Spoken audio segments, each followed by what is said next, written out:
Joining us is Frank Gaffney, founder and president of the Center of Security Policy and veteran of the Reagan administration. Frank, it's so good to have you on. Thank you, Chanel. Congratulations on the new show.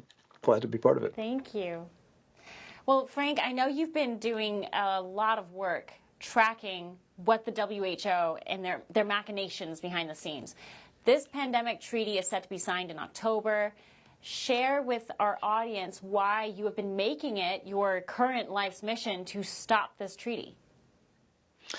Well, if I may, just back the lens up a little bit by telling you about another treaty that the World Health Organization already got approved by something they call the World Health Assembly at the beginning of June. And that involves amending what are called international health regulations.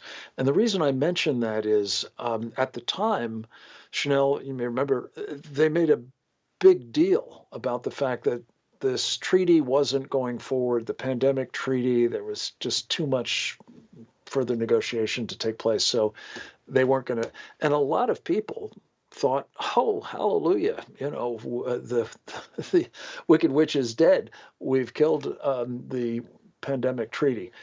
In fact, it was really just a bait and switch. And much of what is in the amendments to the international health regulations, which we consider to be a treaty as well, sets the predicate for the kinds of problems that we anticipate will come if they get this second treaty done in October or anytime before this Biden-Harris administration leaves the scene. And the bottom line of it all is this.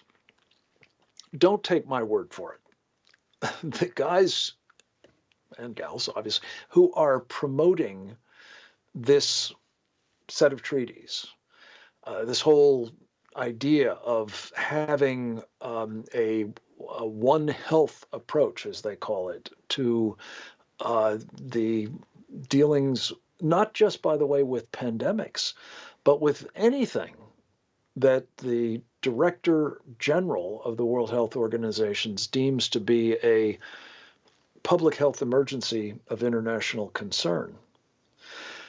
Well, they're going to be able to essentially not only declare that that public health emergency exists, but they're going to be able to dictate what must be done about it in the name of what they call, quote, global governance. And if you happen to like the kind of government we have, you know, it's not perfect.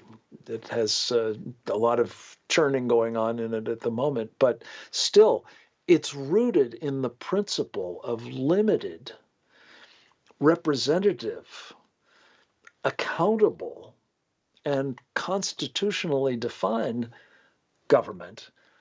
That isn't what these guys have in mind at all. And the global governance thing is going to be, I believe, the end of our sovereignty and the end of our personal medical freedoms and probably a lot else besides. For all our viewers asking where One America News is heading in the future, we would like to introduce you to OAN Live. OAN Live is the best way to stay up to date on all of the hard-hitting, straight-shooting, national and international headlines. And the best part is, OAN Live is only $4.99 per month. All the credible, honest, unbiased reporting One America News offers at a fraction of the cost of cable. Just go to OANN.com to easily sign up for OAN Live and stay informed.